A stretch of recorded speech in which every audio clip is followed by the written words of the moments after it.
On connaît mal l'origine du conte de Blanche-Neige. On ne sait pas si c'est un conte d'origine allemande assez ancien ou si c'est une création plus récente à partir de contes scandinaves. Bref, en 1812, les frères Grimm décident d'en écrire une version qui rassemblerait plusieurs trames d'origine plus anciennes et peu connues. Le tout dans un recueil de contes allemands, aujourd'hui devenu une grande référence.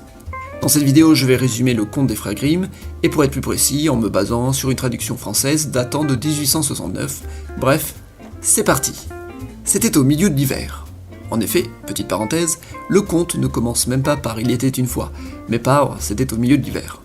Vu que c'était l'hiver, il y a de la neige, car l'histoire se déroule très certainement dans une région où il neige l'hiver. Et nous avons donc notre premier personnage, une reine. « Oh, je suis une reine !» Cette reine avait une épingle et cousait avec à côté de la neige. « Oh, que j'aime coudre dans la neige avec mon épingle !» Mais voilà, le drame se produisit. Elle se pique le doigt avec l'épingle et une tache de sang tomba dans la neige. « Oh, mais que c'est beau que de voir une goutte de sang tomber dans la neige. Ça me donne envie d'avoir un enfant qui soit blanc comme la neige, rouge comme le sang et noir comme l'ébène. Oui, parce qu'il y a aussi un cadre en ébène dans le décor qui m'a fait penser à cette couleur. » Bref, elle obtint une fille qui fut nommée Blanche-Neige, ou Schneewstin en version originale. Mais elle mourut. La reine, pas la fille. C'est donc une mort en couche. Un an plus tard, le père de Blanche-Neige, c'est-à-dire le mari de Feu la reine, soit le veuf, soit le roi aussi, je disais, un an plus tard, le roi décida d'épouser une autre femme. Et cette femme, c'était tout simplement la femme la plus belle du pays. Et elle le savait car elle disposait d'un miroir qui pouvait lui annoncer en permanence qui était la femme la plus belle du pays. Petit miroir, quelle est la plus belle femme de tout le pays ? Madame la reine, vous êtes la plus belle. Oh que j'aime ça, je suis la plus belle de tout le pays, c'est trop bien. Mais le problème, c'est que les années passèrent et Blanche-Neige grandissait. Et à l'âge de 7 ans, Blanche-Neige devint la plus belle. Miroir, quelle est la plus belle de tout le pays ? De quoi ? La plus belle de tout le pays, je veux savoir qui c'est. Ah oui, la plus belle, Eh bien, la plus belle, c'est vous, ici. Comment ça, ici ? Eh bien, ici, dans cette salle, c'est vous la plus belle. J'ai dit dans le pays. Eh bien, dans le pays, c'est Blanche-Neige. Elle est même 1000 fois plus belle que vous. 1000 fois plus belle que moi ? Ah oui, carrément ? Tu n'y vas pas de main morte, dis donc. C'est fou, hein ? Attends, mais hier encore, j'étais la plus belle. Et aujourd'hui, c'est Blanche-Neige. Oui, car elle s'embellit de jour en jour. C'est le principe d'une petite fille qui devient femme. Elle n'a que 7 ans, cette gamine. Elle est déjà 1000 fois plus belle que moi, c'est pas possible. Bref, la reine, qui était donc la belle-mère de Blanche-Neige, était super jalouse. Je suis super jalouse. Chaque jour, elle redemandait qui était la plus belle. Miroir, qui est la plus belle ? C'est Blanche-Neige, toujours elle. Mais c'est pas possible, on est dans un pays. J'étais la femme la plus belle de ce pays. Et pouf, du jour au lendemain, il faut que ce soit ma belle-fille de 7 ans qui devienne la plus belle du pays. Ouais, c'est comme ça. C'est ainsi qu'elle décida un jour d'appeler un chasseur. Monsieur le chasseur. Oui, c'est moi. Aujourd'hui, je vais vous demander une mission de haute importance. Oui, je vous écoute. Vous devez prendre Blanche-Neige, avec vous, et la ramener dans la forêt. Vous l'isolez, et là, vous la tuez. Puis-je savoir pour quelle raison ? Ça ne vous regarde pas, je veux une preuve que vous l'ayez tuée cependant. Pour cela, vous allez me ramener son foie et ses poumons. Ah oui, carrément, juste une question, vous savez à quoi ressemble un foie ou des poumons ? Bien sûr que oui, que je sais à quoi ça ressemble. D'accord. Et le chasseur partit voir Blanche-Neige. Bonjour Blanche-Neige, je suis un chasseur, et comme tu aimes bien les animaux, tout ça, qu'est-ce que t'en dis de me suivre dans la forêt ? Oh, c'est une excellente idée, je te suis alors. Ils partirent dans la forêt, et une fois cachés dans un lieu assez sombre, le chasseur sortit son couteau. Oh chasseur, mais tu sors un couteau, ça peut être dangereux, tu pourras blesser quelqu'un. Mon but est de te tuer. Oh non, je ne veux pas mourir, je suis beaucoup trop jeune, je vais partir dans la forêt et je vous promets de ne plus jamais revenir. Je ne peux pas te tuer, j'ai trop pitié car tu es trop jolie. Je n'ai que 7 ans, je précise. Va, pauvre enfant. Blanche-Neige s'enfuit. Pendant ce temps, dans un monde parallèle. Oh miroir, mon beau miroir, qui est la plus belle des laits ? Enfin, quand je dis lait, je parle de la femelle du sanglier. Eh bien, ce n'est plus vous, mais une jeune marcassin, une marcassine, je sais pas comment on dit. Oh non, si seulement il y avait un chasseur pour tuer ce marcassin. Bon, je vais tuer ce marcassin et prendre ses poumons et son foie. Ah ben c'est bon, vous êtes redevenue la plus belle des laits. Ah ben tout va bien alors. De retour chez la reine, le chasseur amena le foie et les poumons du marcassin. Excusez-moi ma reine, j'ai une petite question. Oui, dites-moi. Vous vous y connaissez bien en anatomie ? Tout ça, le corps humain ? Pourquoi donc ? Non, rien. Voilà le foie et les poumons de Blanche-Neige. Incroyable, les voilà donc, je ne pensais pas que ce serait si petit. Elle n'avait que 7 ans. Oui, je vais de ce pas les manger. Très bien. Pendant ce temps, Blanche-Neige marchait dans la forêt. Elle courait même. Elle avait peur de se faire manger par des bêtes sauvages, ou même par des arbres monstrueux. Oh, que j'ai peur! Elle tomba nez à nez avec une petite maison. Je vais aller dans cette maison. Dans la maison, tout était plus petit que d'habitude.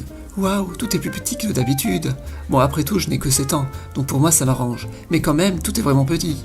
Une fois dans la maison, Blanche-Neige en profite pour piquer un peu de nourriture là où il y en avait. Elle en prit juste un peu par-ci et un peu par-là, pour que ça se remarque pas. Puis elle partit dormir dans le lit le plus grand qu'elle avait trouvé. Enfin, d'abord elle fit une petite prière, puis ensuite, elle va dormir. Mais les occupants de la maison, qui sont les 7 nains, rentrèrent du boulot et ils se rendirent compte que quelqu'un était passé par là. En effet, quelqu'un a mangé dans mon assiette. Quelqu'un a pris mon pain. Quelqu'un a touché mes légumes. Quelqu'un s'est assis sur ma chaise. Comment tu fais pour savoir que quelqu'un s'est assis sur ta chaise? Ouais, c'était juste pour dire un truc. Oh mais regardez, quelqu'un a utilisé mon lit. En effet, Blanche-Neige avait essayé tous les lits. Bon, après de minutieuses recherches, ils finirent par trouver Blanche-Neige, qui était dans un des lits. Oh mon Dieu, il y a quelqu'un dans mon lit. Oh mon Dieu, mais qu'elle est belle. Oh, qui est là? Mais qui êtes-vous? Je suis Blanche-Neige. Et qu'est-ce que tu fais là? Je vais vous raconter toute mon histoire. C'était au milieu de l'hiver. Non, c'est bon, on a compris. On regardera le début de la vidéo plus tard. Bref, en tout cas ici, c'est pas un gîte ou quoi. Mais on peut te garder si tu veux. Mais à une condition. À quelle condition? Eh bien, tu fais le ménage chez nous. Mais aussi la cuisine. Il faut que tu tricotes, que tu fasses plein de trucs. Plein de trucs? Je ferai tout ce que vous voudrez. Le lendemain, les 7 nains partirent aller travailler. Blanche-Neige, maintenant qu'on connaît un peu mieux ta situation périlleuse et le fait que ta belle-mère veuille te tuer, pendant notre absence, n'ouvre à personne. Ça peut être dangereux. Très bien, merci pour ce que vous faites en tout cas. Mais merci à toi, c'est bien d'avoir une femme qui fait le ménage et la cuisine pendant qu'on part au boulot en tout cas. Oui. Attendez, j'avais une question. Oui Blanche-Neige, dis-moi. C'est quoi votre travail en fait? On va à la mine. On prend de l'airain et de l'or, des trucs comme ça. Ah ok. Et après vous les revendez? Du coup oui. D'accord. Et ça se vend bien je suppose? Oui mais bon, je dois y aller là, on doit faire un peu avancer l'histoire, hein. Pendant ce temps, la reine était contente. Que je suis contente, maintenant que j'ai mangé les poumons et le foie de Blanche-Neige, je sais que je suis la plus belle. Je vais quand même demander confirmation au miroir. Miroir, qui est la plus belle? Eh bien, c'est Blanche-Neige. Quoi? Mais elle est pas morte, là? Elle habite au-delà des 7 montagnes, dans la maison des 7 nains. Ah, parce que tu peux géolocaliser des gens maintenant? Eh oui, j'ai aussi cette fonction. La reine décida de se déguiser en vieille marchande et d'aller frapper à la porte de la maison des 7 nains. Toc toc toc, ouvrez, je suis une vieille marchande qui vend des marchandises. Je vends des lacets. Oh, des lacets, mais c'est exactement ce dont j'avais besoin. Mais c'est vrai qu'il faut que je n'ouvre à personne. Mais bon, c'est une vieille marchande, elle a l'air innocente. Je vous ouvre. Bonjour ma jeune enfant. Vous voulez un lacet? Très bien, je le mets autour de votre taille. Vous allez adorer. Vous me serrez un petit peu, là. Un peu trop. Et Blanche-Neige tomba étouffée. Bien fait, sale gamine. Heureusement, les nains coupèrent le lacet et réussirent à sauver Blanche-Neige. Fais donc attention, Blanche-Neige. Cette vieille femme n'était autre que ta belle-mère. Oui, elle a essayé de me tuer avec un lacet. Pendant ce temps, au château. Miroir, mon beau miroir, Blanche-Neige. Quoi, Blanche-Neige? Elle est pas morte, gna gna gna, donc c'est toujours elle la plus belle, et elle habite toujours chez les 7 nains. J'en ai marre, j'en ai marre. Toc toc toc, ouvrez-moi, je suis une vieille bohémienne qui vend des marchandises. Désolé, on m'a interdit d'ouvrir car vous savez, il y a ma belle-mère qui veut me tuer, et donc je ne sais pas si vous êtes une marchande ordinaire qui passait par là pour vendre des produits pendant l'absence des nains dans cette forêt où il n'y a personne qui habite à la ronde, ou si vous êtes quelqu'un qui me veut du mal. Je vends des peignes, regardez. Oh, un peigne, c'est vrai qu'il n'y en a pas ici. Allez, je vous ouvre. Merci, allez, je vais vous peigner. Sauf que le peigne était empoisonné, et le poison toucha la tête de Blanche-Neige qui tomba raide morte. Heureusement, le soir, les nains rentrèrent et trouvèrent Blanche-Neige, la réveillent, la sauvent, patati patata. Bon, ma chère Blanche-Neige, il faut arrêter d'ouvrir à tout le monde. C'est la 2e fois que tu risques de mourir depuis que tu habites ici. En plus, il n'y a jamais personne qui vient nous voir d'habitude, surtout pendant 2 heures de travail. Enfin, il n'y a aucune logique à ce que quelqu'un vienne. Oui, j'ai compris. Miroir, dis-moi qui est la plus belle. Blanche-Neige, elle n'est toujours pas morte et elle vit toujours chez les nains. Ça m'énerve. La reine fabriquait une pomme empoisonnée et se déguisa en vieille paysanne. Toc toc toc, je suis une marchande, ouvrez-moi. Vous êtes ma belle-mère encore? Non, pourquoi? Je suis une simple paysanne qui passait par là. Non mais c'est bon, j'ai compris que c'est vous. Ça sert à rien, vous l'avez déjà tenté 2 fois, vous pouvez laisser tomber, ou soyez plus original. Bon, je vends des pommes, vous voulez pas des pommes? Non, je ne dois rien prendre. Bon, je vous la donne la pomme, c'est gratuit, voilà, maintenant vous faites ce que vous voulez, vous avez une pomme gratuite. Mais quelle est cette logique? Votre but c'est de vendre des pommes, pas de les donner. Qui vous a donné des cours de vente sérieux? Bon, vous avez peur qu'elles soient empoisonnées? J'ai une idée.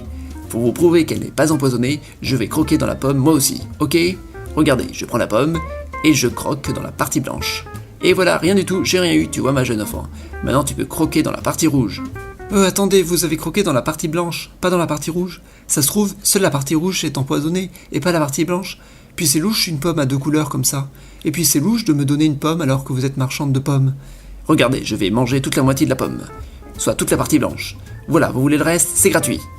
Bon allez, je vous fais confiance quand même. Blanche-Neige toucha de ses lèvres la pomme et tomba dans les pommes. Enfin non, elle mourut. Le soir, au château. Miroir, qui est la plus belle de tout le pays? C'est vous, la plus belle.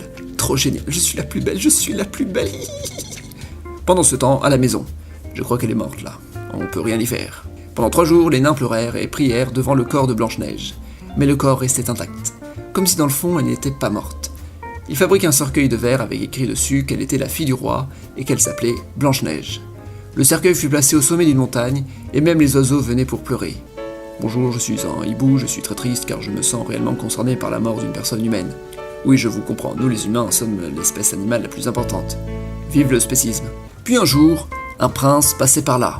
Bonjour, je suis un prince et il faut que je dorme. Est-ce que je peux dormir chez vous? Écoutez, maintenant qu'on a l'habitude d'accueillir des hôtes, pourquoi pas? Mais le prince découvrit aussi le cercueil. Je serais intéressé par le cercueil. Je suis prêt à vous l'acheter. Je suis un prince, je suis le fils d'un roi, j'ai du fruit, j'ai tout ce qu'il faut. Pas question, on la donnera pour rien au monde. Et je serais aussi intéressé par l'achat de cette maison, avec le mobilier. Le rustique revient à la mode, ça peut se revendre très cher. Et je serais aussi intéressé par les quelques mines autour. Je les achète et je vous embauche pour travailler dedans si vous voulez. Vous vous égarez de l'histoire de Blanche-Neige là. Oui, pardon. Bref, j'aimerais beaucoup avoir le cercueil et la petite qui est dedans. Je la trouve très jolie et je pense pas pouvoir partir sans elle. Vos arguments m'ont convaincu. Allons déplacer ce cercueil. Mais en déplaçant le cercueil, ils trébuchèrent sur une racine, ce qui bouscula Blanche-Neige et fit sortir de sa bouche le morceau de pomme empoisonné. Elle se réveilla ainsi. Oh, je suis à nouveau en vie. Attends, c'est pas logique. Comment tu as pu recracher un morceau de pomme si tu étais morte juste en la touchant avec tes lèvres? Je l'ai vu dans la vidéo juste avant. Peu importe, maintenant elle est en vie. Et ce, grâce à moi, car sans moi, on n'aurait pas déplacé le cercueil, et on l'aurait pas fait tomber, et le morceau de pomme ne serait pas sorti. Oh, vous êtes le prince charmant? Oui, et je suis amoureux de vous. Bref, venez dans mon château, et vous deviendrez ma femme. Je trouve que je vous aime bien aussi. Allez, je veux bien aller avec vous, vous épouser, et passer le reste du temps avec vous.